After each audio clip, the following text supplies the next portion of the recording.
এই মুহূর্তের সবথেকে বড় খবর কুলটির নিয়ামতপুরে শুট আউট। দুষ্কৃতীদের গুলিতে নিহত এক, মৃতের নাম জাবেদ বারিক। আসানসোল পৌর নিগমের অস্থায়ী কর্মী ছিলেন তিনি। আসানসোলের কুলটি থানার নিয়ামতপুর রহমান পাড়ার ঘটনা। সিসিটিভিতে ধরা পড়েছে শুট আউটের দৃশ্য। শুক্রবার রাতে রহমান পাড়ায় এক ব্যক্তিকে লক্ষ্য করে শুট আউট করা হয়। দুই দুষ্কৃতী মোটর বাইকে করে খুব কাছ থেকে লক্ষ্য করে গুলি চালায়। খবর পেয়ে ঘটনাস্থলে কুলটি থানার নিয়ামতপুর ফাঁড়ির পুলিশ পৌঁছয়। গুলিবিদ্ধ অবস্থায় জাবেদ বারিককে আসানসোল জেলা হাসপাতালে নিয়ে গেলে চিকিৎসক মৃত ঘোষণা করেন। সিসিটিভি ফুটেজ দেখে ঘটনার তদন্তে পুলিশ। বলছেন সেখানকার প্রত্যক্ষদর্শীরা। কিভাবে হলো এই ঘটনা এবং এই ঘটনার পেছনে কি রয়েছে রহস্য?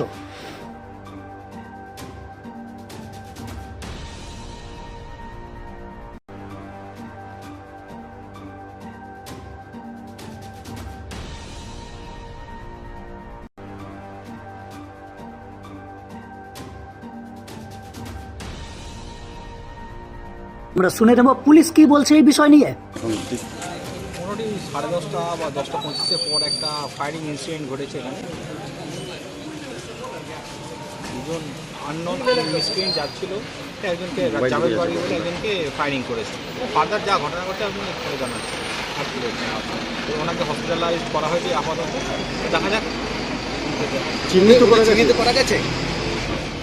দেখুন, একটা তদন্ত সাপেক্ষ বিষয় এখন বলা যাচ্ছে না, বলবো ঠিক। একটা সিসিটিভি ফুটেজ ভাইরাল হয়েছে, দেখছি, আমরা দেখে বলছি, আমরা দেখি তারপর বলছি। না দেখে এখন জাবেদের অবস্থা কি আছে? হসপিটালে ভর্তি আছে আপাতত, এখনো জানি না, আমরা খোঁজ খবর নিচ্ছি, তারপর বলছি। ঠিক আছে, থ্যাংক ইউ। এখন অবধি কাউকে আটক বা এই কিছু না এখনো হয়নি, হলে জানাবো আপনাদের। শুনতে পাই জাবেদ নাই, মানে ডেট করে গেছিল, বলতে পারছি না, আগে বললাম এটা তদন্ত সাপেক্ষ বিষয়।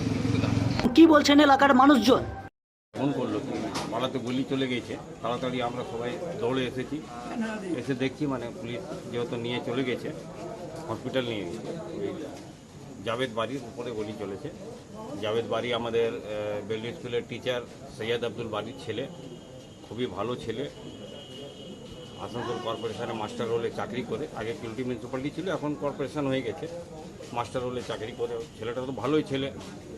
এবারে যেহেতু আমরা দেখেছি, হঠাৎ মানে শুনলাম খবর শুনে সবার পাড়ার লোক জড়ো হয়ে গেছে। ওরা কি বাইকে ছিল বলছে? ওরা বাইকে ছিল, কয়জন ছিল? ফটো যে এসেছে ওরা বাইকে ছিল।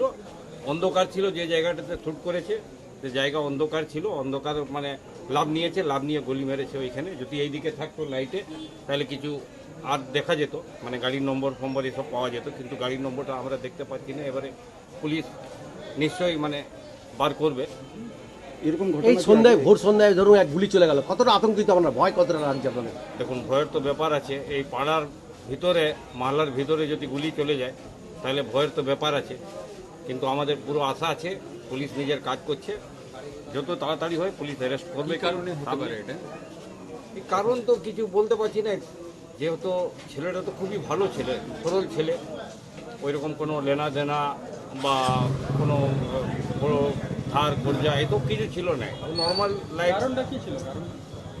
কারণ বলা যাচ্ছে না এখন, কারণ তো আমরা বলতে পারবো না কি ব্যাপার ছিল। আমরা এতটা জানি ছেলে ভালো ছেলে আছে, সরল ছেলে আছে, সবাই লাইক করে, সবারই সঙ্গে ভালোবাসা আছে, কোনোদিন কারোর সঙ্গে লড়াই ঝগড়া করতে দেখি। পুলিশ এসেছে, পুলিশ এসেছে, পুলিশ দেখে গিয়েছে, পুলিশ বললো, আশ্বাসন দিয়েছে কি যত তাড়াতাড়ি আমরা অ্যারেস্ট। আপনারা কি চাইছেন?